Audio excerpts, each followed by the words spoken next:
নজর রাখবো পরবর্তী সংবাদে। গত 3 দিন ধরে উপত্যকা একেবারে উত্তপ্ত রয়েছে। কাশ্মীরে এই মুহূর্তে দাঁড়িয়ে তীর্থযাত্রী থেকে শুরু করে পূর্ণার্থীরা রীতিমতো কাঁদছেন, রক্ত ঝরছে কাশ্মীর উপত্যকায়। হামলার প্রতিবাদে এবার গোটা দেশ যেরকম সরব হয়েছে, তার সঙ্গে ত্রিপুরাতেও সেই হামলা এবার সেই প্রতিবাদ এবার লক্ষণীয়। ত্রিপুরায় প্রতিবাদ বিশ্ব হিন্দু পরিষদের, দেশ জুড়ে প্রতিবাদ কর্মসূচি পালন করলো বিশ্ব হিন্দু পরিষদ। জেলা শাসকদের নিকট ডেপুটেশন জমা করেন বিশ্ব হিন্দু পরিষদ এবং বজরং দলের নেতারা। কাশ্মীর ইস্যু নিয়ে বজরং দলের নেতা বিশ্ব হিন্দু পরিষদের এবার প্রতিবাদ কর্মসূচি গোটা দেশের সাথে এই রাজ্যেও পরিলক্ষিত। কথা বলবো, টেলিফোন লাইনে রয়েছেন বজরং দলের সংযোজক ত্রিপুরার প্রান্তের টুটন সাহা। টুটন বাবু, নিউজ ভ্যানগার্ড লাইভে আপনাকে স্বাগত।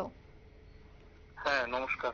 টুটন বাবু, কাশ্মীরের এই যে হামলা, তার প্রতিবাদ চলছে সর্বত্রই, তার সাথে আপনারাও নেমেছেন প্রতিবাদে। কি বলবেন এই হামলার ঘটনা এবং কিভাবে আপনারা প্রতিবাদ করছেন?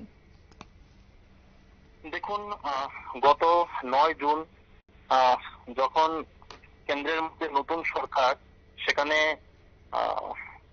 শপথ গ্রহণ কর্মসূচি চলছিল, ঠিক তখনই গোটা দেশকে স্তব্ধ করে দেওয়ার মতো একটা ঘটনা আমরা পরিলক্ষিত করতে পারি জম্মু কাশ্মীরে। সেখানে বৈষ্ণো দেবীর কাটরা থেকে শিবকড়িতে যখন এক বাস হিন্দু পুণ্যার্থীরা, তীর্থযাত্রীরা সেখানে যাচ্ছিলেন, সেখানে পাকিস্তান মদতপুষ্ট ইসলামিক জঙ্গি গোষ্ঠীর কিছু সদস্যরা আন্ধাতুন ফায়ার সেখানে কার্যত বাসের মধ্যে বাস চালক সহ পুণ্যার্থী সবাইকে সেখানে হামলা করে।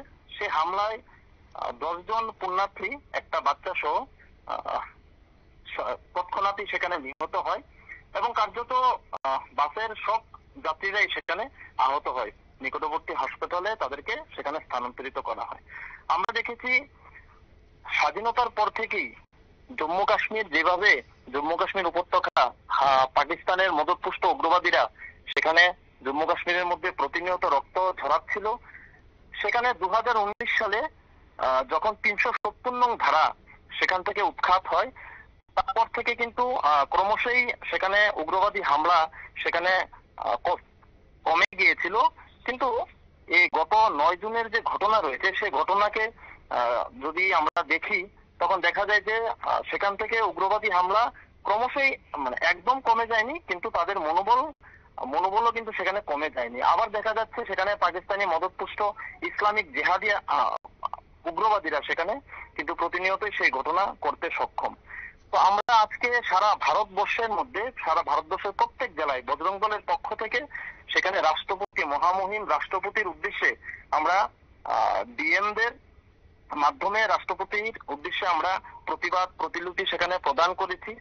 সারা গোটা ভারতবর্ষের সঙ্গে আমাদের এই রাজ্য ত্রিপুরাতেও কিন্তু প্রত্যেকটা জেলাতে আমরা সেখানে সেই প্রতিবাদ কর্মসূচি আমরা সংগঠিত করেছি এবং আমাদের একটাই সেখানে দাবি যে মহামহিম রাষ্ট্রপতি যেন সেই বিষয়ের দিকে নজর দেন এবং কাশ্মীর থেকে যে পাকিস্তানি মদতপুষ্ট সেখানে উগ্রবাদী সংস্থাগুলি রয়েছে, তাদের বিরুদ্ধে যেন একদম কার্যত একদম নিমিষ করে ফেলা হয়, তাদেরকে যেন মৃত্যুর দুয়ার দেখানো হয়। আর সেই প্রতিবাদ কর্মসূচি কিন্তু সেখানে বজরং দল সারা ত্রিপুরা রাজ্যে আজকে সংগঠিত করেছে। আগামী দিনও তাদের বিরুদ্ধে আমাদের কর্মসূচি সেখানে চালু থাকবে। টুটন বাবু, এই যে হামলা চলছে, এই যে জঙ্গি হামলায় রীতিমতো উত্তপ্ত রয়েছে, তাতে করে বিরোধীরা, বিশেষ করে আমি যদি রাহুল গান্ধীর কথাই বলি, কোট আনকোট তিনি উল্লেখ করেছেন এই মুহূর্তে প্রধানমন্ত্রী সেলিব্রেশনে ব্যস্ত রয়েছেন, আর যার কারণে তিনি হয়তো কাশ্মীরের দিকে নজর দিচ্ছেন না। বিরোধীদের পক্ষ থেকে একের পর এক তোপ রয়েছে। সেই জায়গায় কি মনে হচ্ছে আপনার, কেন্দ্র এই মুহূর্তে কতদূর পদক্ষেপ গ্রহণ করেছে বা কি করা প্রয়োজন এই মুহূর্তে দাঁড়িয়ে?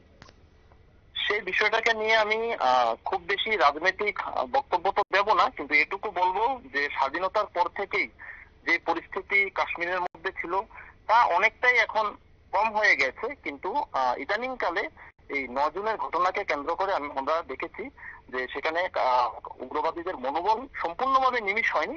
আমরা আশাবাদী যে সেখানে কেন্দ্রীয় সরকার সেই দিকটার দিকে ব্যাপকভাবে নজর দেবেন এবং আমরা পরিলক্ষিত করছি যে 370 নং ধারাকে কেন্দ্র করে যেভাবে কাশ্মীর অশান্ত থাকতো, এইভাবে কিন্তু এখন একদম অশান্ত নয়।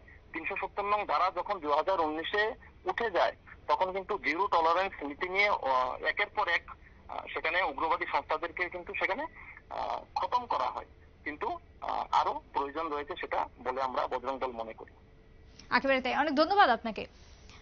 আমরা কথা বলছিলাম বজরং দলের পক্ষ থেকে টুটন দাস ছিলেন আমাদের সাথে টেলিফোন লাইনে। টুটন সাহা, মাফ করবেন, ছিলেন আমাদের সাথে বজরং দলের ত্রিপুরা প্রান্তের সংযোজক তিনি ছিলেন। এবং কাশ্মীরের এই ঘটনার উপরে যে প্রতিবাদ চলছে গোটা দেশ জুড়ে, তাতে করে রাজ্যের বুকেও বজরং দল এবং বিশ্ব হিন্দু পরিষদ নেমেছে প্রতিবাদ কর্মসূচিতে। আগামী দিনেও তারা এই প্রতিবাদ কর্মসূচি চালিয়ে যাবেন বলেই হুঁশিয়ারি।